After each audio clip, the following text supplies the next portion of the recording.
ముందు చూపున్న విజనరీ నాయకుడు చంద్రబాబు 2047 దాకా సీఎంగా చంద్రబాబు సేవలు ఉండాలంటూ సైదాపురంలో తమ్ముళ్లు వేడుకలు. విజనరీ ముందు చూపు కఠోర దీక్ష పరుడు సీఎం చంద్రబాబు నాయుడు 75వ జన్మదిన వేడుకలు మరింత ఉత్సాహంగా ఆరోగ్యంగా 2047 దాకా సీఎంగా కొనసాగేలా దీర్ఘాయుష్యుతో ఉండాలని సైదాపురంలో తెలుగు తమ్ముళ్లు ఆదివారం వేడుకలు నిర్వహించారు. సైదాపురం మండలం కేంద్రం బస్టాండ్ సెంటర్లో వెంకటగిరి నియోజకవర్గ శాసనసభ్యులు కురుగొండ్ల రామకృష్ణ ఆదేశాలతో సీఎం నారా చంద్రబాబు నాయుడు ఫ్లెక్స్కు పాలాభిషేకం చేసి కేక్ కట్ చేసి అభిమానులు పార్టీ శ్రేణులకు పంచిపెట్టారు. సీఎం చంద్రబాబు జన్మదినం సందర్భంగా పేదలకు పండ్లు అన్నదానం కార్యక్రమాలను ఏర్పాటు చేశారు. ఈ సందర్భంగా మండల పార్టీ అధ్యక్షులు కట్ట మోహన్ కృష్ణారెడ్డి, సుబ్రహ్మణ్యం నాయుడు, దిలీప్ చౌదరి మీడియాతో మాట్లాడుతూ విజనరీ ఉన్న నాయకుడిగా 4వసారి ముఖ్యమంత్రిగా నారా చంద్రబాబు నాయుడు ప్రజల సంక్షేమమే దైవంగా సేవలు అందిస్తున్నారన్నారు. చంద్రబాబు విజనరీతోనే తెలంగాణ, హైదరాబాద్ హైటెక్ సిటీగా అభివృద్ధి సాధించిందన్నారు. దేశం చంద్రబాబు వైపు చూసేలా విజనరీగా రాష్ట్రాన్ని అభివృద్ధిలో ముందుకు తీసుకుపోయే నాయకుడిగా ఇంకెవరూ 50 ఏళ్ల ఆయన పేరును దాటలేరన్నారు. మాజీ పీఎస్సీ అధ్యక్షులు కన్నం శ్రీనివాసరావు నాయుడు మాట్లాడుతూ 1950లో నారావారిపల్లెలో చంద్రబాబు జననం మన తెలుగు రాష్ట్ర ప్రజలకు మంచి విజనరీ నాయకుడిగా రావటం మన అదృష్టం అన్నారు. ఆయన ముందు చూపుతో ప్రతి ఇంటిలో ఒక ఐటీ ఉద్యోగిగా ఉండేలా టెక్నాలజీని ఆయన పరిచయం చేయడం, దూరదృష్టితోనే యువతకు ఉద్యోగాలు వస్తున్నాయన్నారు. ఈ కార్యక్రమంలో నాయకులు పెమ్మసాని దిలీప్ నాయుడు, అమ్మినేని సుబ్రహ్మణ్యం నాయుడు, రాజశేఖర్ రాజు, కేపీ రాజు, శ్రీను, రాఘవరెడ్డి, రమణయ్య నాయుడు, నరసరాజు, కోటయ్య నాయుడు, సురేంద్ర దసయ్య, మండలం నాయకులు, వివిధ గ్రామాల నాయకులు పాల్గొన్నారు. ఆంధ్రప్రదేశ్ గౌరవ ముఖ్యమంత్రి నారా చంద్రబాబు నాయుడు 75వ సంవత్సరం పుట్టినరోజు వేడుకలు ఘనంగా వెంకటగిరి నియోజకవర్గ శాసనసభ్యులు కురుగొండ్ల రామకృష్ణ గారి సూచనల మేరకు మండల పార్టీ నాయకత్వం, తెలుగుదేశం పార్టీ అభిమానులు, కార్యకర్తలు అందరూ కలిసి ఘనంగా నిర్వహించడం జరిగింది. ఈ కార్యక్రమంలో వచ్చిన అందరికీ పేరు కృతజ్ఞతలు తెలియజేసుకున్నాము. అలాగే చంద్రబాబు నాయుడు గారు ఎన్నో అభివృద్ధి, సంక్షేమం రెండు కళ్ళుగా పేద ప్రజలకి అనేక సంక్షేమ పథకాలు అందిస్తూ ఎన్నో కార్యక్రమాలు చేపట్టడం జరిగింది. ఆయన సూచనలు రాబోయే రోజుల్లో యువత కూడా ఆదర్శంగా తీసుకుని తెలుగుదేశం ప్రభుత్వాన్ని ఎన్నుకుని ఆయన ఎప్పుడు ఇదే విధంగా ఆదర్శంగా తీసుకుంటారని కోరుకుంటూ యోగేశ్వరి పెద్దలకి మనస్ఫూర్తి.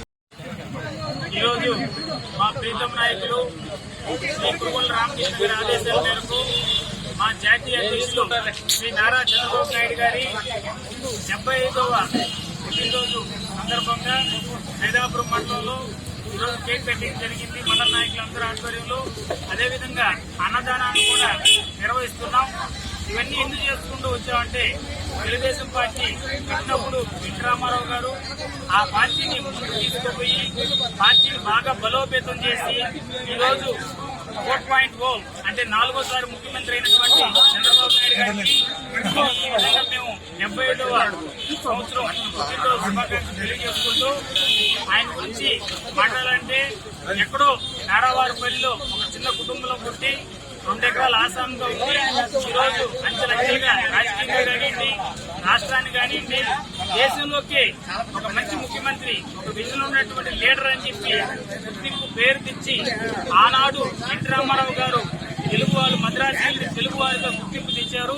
ఈ రోజు తెలుగు వారిని భారతదేశం దాటించి ప్రపంచ దేశాలందరూ మన స్థాయి చూస్తున్నారు అంటే ఆ ఘనత చంద్రబాబు నాయుడు గారికే దక్కింది. అదేవిధంగా సైదాపురం మండలం నుంచి మా మండల పార్టీ నాయకులు మొత్తం కలిసి చంద్రబాబు నాయుడు గారి పుట్టినరోజు సందర్భంగా ఆయనకి పాలాభిషేకం చేసి అన్నదానం నిర్వహించడం జరిగింది.